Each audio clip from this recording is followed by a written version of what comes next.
Liga have just confirmed that Barcelona's wage limit for this year is set at 270 million euros.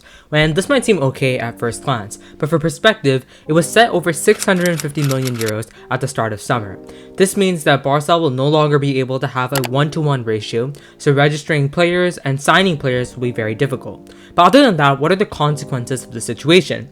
Well, when we analyze the current wage limit, we are able to understand that registering Joao Felix, Inigo Martinez, and Cancelo on the last day of the window was very difficult, but still possible.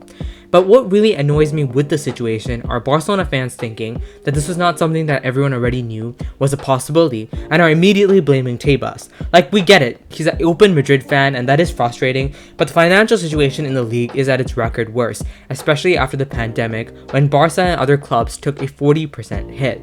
Last year, when the whole Barcelona community celebrated the signings of Rafinha, Koundé, and Lewandowski, it didn't come purely based on the revenue Barca generated in the Liga. It was because of palancas or levers. Barca sacrificed many years of Champions League revenue in hopes for eventually winning or competing in the UCL, and of course dominating in La Liga. Last season, we crashed out of the group stage of the Champions League, and we were also knocked out in the first round of in the Europa League as well.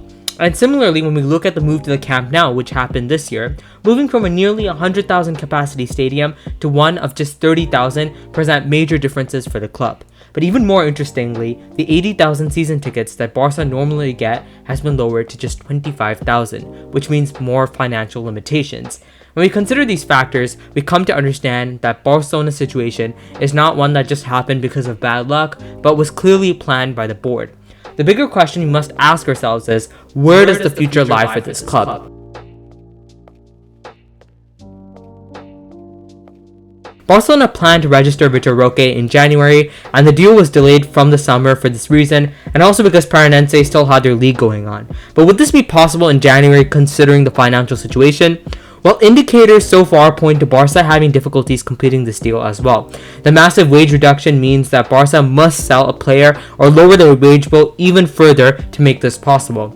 You must also consider that Barca have not received any money from certain sponsors yet, and I think a German sponsor actually still needs to pay Barca 25 million euros for a certain deal that they've actually done, which proves to be another holdup.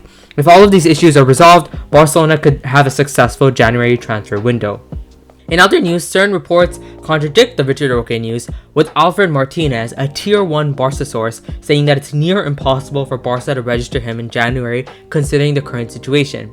This would be catastrophic for Barca because, as I mentioned in a video, Lewandowski's decline has been sudden and very drastic.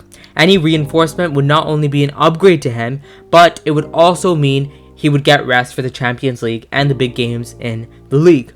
His profile is also very different to Lewandowski's, as he's much more explosive and at the moment more clinical. I'll make a video about his potential soon, but without him coming in January, Barcelona could struggle in the Champions League and in the big games in the league. But for more depressing news and for a partner in your painful Barca journey, subscribe, and until next time, Visca el Barça.